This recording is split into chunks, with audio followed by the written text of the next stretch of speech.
Last video of the year. Today I wanted to make a fun little video, a different type of video. This is more so for you guys, or I guess anyone who's been with me the whole year. First of all, I'm so grateful that you guys have been here. Thank you so much for supporting me the whole year. My life has changed so much, even though it hasn't been that long since I started doing this, or I guess since I got into the fashion niche. Today I wanted to talk about things that I learned this year, kind of being on the fashion side of YouTube. Now, I'm gonna be the first person to say I'm not an expert, and I just started this channel kind of as an amateur just because I loved fashion. I loved talking about it. So because I'm obviously not an expert, it's been an interesting year, and I wanted to share with you guys some things that I've learned, because you know, you live and you learn. It's been a fun year. So let's recap a little bit.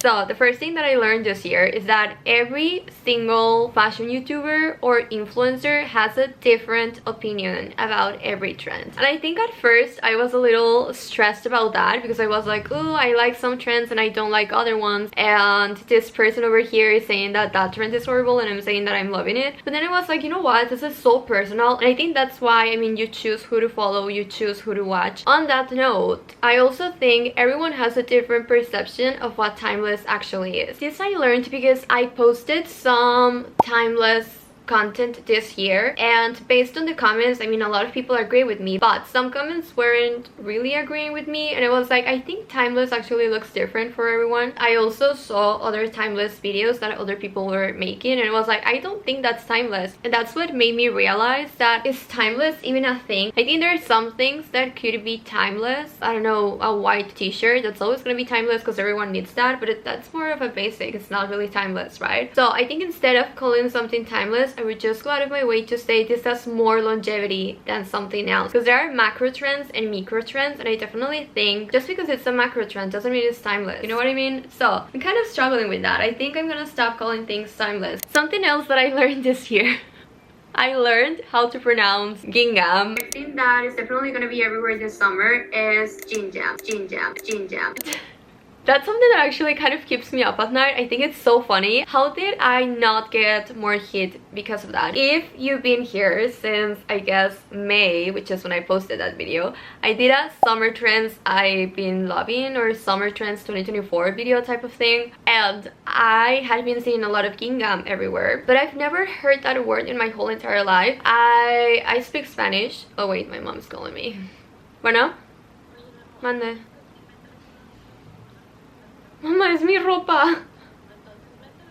Ay, bueno, ahí voy. Bye, bye. So apparently it's gonna rain, and my clothes that I just washed are hanged outside, so I had to go pick them up. Anyways, I'm gonna finish telling the gingham story. So I've never heard the word gingham, not even in Spanish. I think I was just calling it picnic pattern. So I wanted to talk about it, but I didn't know how to pronounce it. I put it on Google Translate, and I don't know why, something got disconnected in my brain, and when I said it on camera, I said gingham. You guys can laugh. I think it's so funny. I learned something which makes me so happy. Something that I've loved about creating content this year is that I've learned so much when it comes to every single thing. First of all, I feel like I'm so much more just myself on camera, which is something that I love. And secondly, I've been able to practice, I guess, my English, because I'm shooting 2-3 times a week. And if you left me a comment telling me that's not how it was pronounced, I'm so sorry. I would have burst out laughing if I had seen that, honestly. If I ever mispronounce something, definitely let me know in the comments. I love learning new things, so I don't really care if you guys correct me. Something else that I learned this year. Okay, I learned that some fashion is so chronically online, especially if you live in smaller cities. You won't actually see it anywhere. And I posted this video. It's called Real Life versus Online Trends back in, I think it was August. The video resonated with a lot of people, and people were telling me that literally everything they see online, they never ever see it on their actual cities. And the people who said that online fashion is the same as the fashion in their city were obviously people from New York, London, and all of the bigger cities in the world, but everyone else kind of agreed with me. So I think it's so interesting. I mean, I live in a small city, so I know there's some truth to it. The fashion you see online, sometimes it doesn't really translate into the actual real world if you don't live in a big city. It's something that I kind of always knew, but I guess I got some sort of confirmation from people around the world, which I loved. It also inspired this ongoing series. I think I'm gonna have episode 4 or 5 out in January. In this series, I talk about fashion around the world. I actually changed the name. It used to be called Real Life versus Online Trends, and now it's called Fashion Around the World. And I talk about what people wear the most in different cities, and it's all based on your comments. So if you want to go check that out, definitely do so. Something else that I learned this year is that not every trend is wearable in every city. It just makes so much sense. I've been talking about how, for example, the skirts over pants trend doesn't make sense to wear in my city because it's so hot.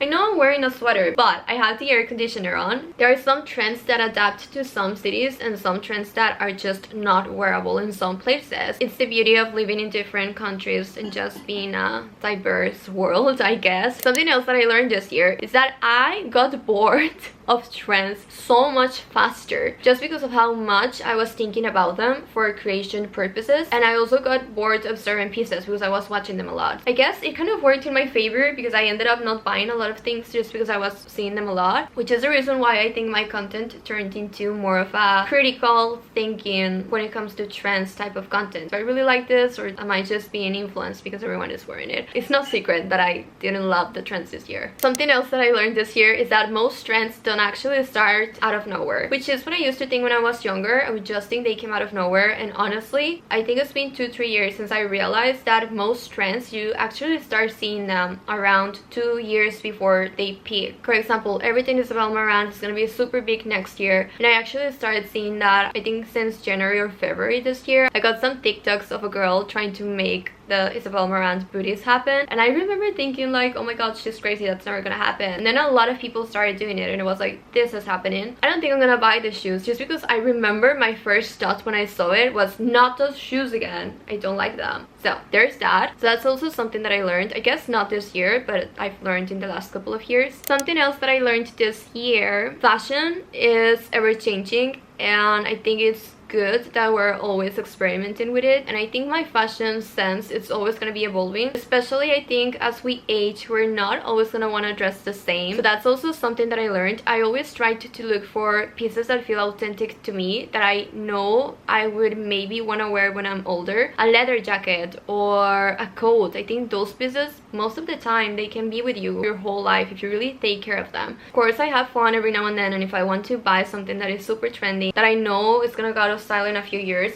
sometimes I do allow myself. Not a lot of times, just because I've been more conscious about what I'm buying. Okay, this is the last thing that I learned this year. Sometimes you can get very excited creating content, and honestly it's something that I love. Just love creating content so much, making something out of nowhere, because the video would literally not exist if you weren't doing it yourself. But you can burn out really fast, especially if you're not doing anything else with your life. I've never made creating content my whole life. I don't know what's gonna happen with my life, but even though I'm creating content this year, I'm also still teaching in the afternoons, just because I love, I guess, interacting with other people and teaching kids. I didn't want to leave it all together because it's just so wholesome to me. So I'm not really making content creation my whole life, and then next year more things are gonna happen. I'm not just gonna be a content creator, so I'm so excited about that. And I think that's the beauty of it. You can do it on the side, you can kind of show some parts of your life, but you're not making it your whole life, which I think can help avoid burnout. Also, last piece of advice for anyone who wants to be a content creator, or I guess for anyone who has their own, I was gonna say brand, but I don't mean brand, kind of your own business. It can be completely unrelated to content creation, but because you're not really checking out of your job like I used to do when I was teaching, sometimes I just edit all day and I never really stop, and then it's 2 a.m. and I'm still editing. It's something that I'm working on. You have to take care of yourself, I guess. There has to be a point where you just go like, okay, I'm just gonna sleep, I'm gonna log out, and that's it. I never really clock out. It's just always on the go, on the go, on the go, and it can lead to burnout. I'm still super grateful for doing this, and I'm just so grateful for every single one of you. I don't know what I would have done this year if I wasn't creating content on the side. I'm also so excited to see where 2025 is gonna take us. I think it's gonna be super fun, super interesting. I'm obviously still gonna be creating fashion content because I know that it's what you guys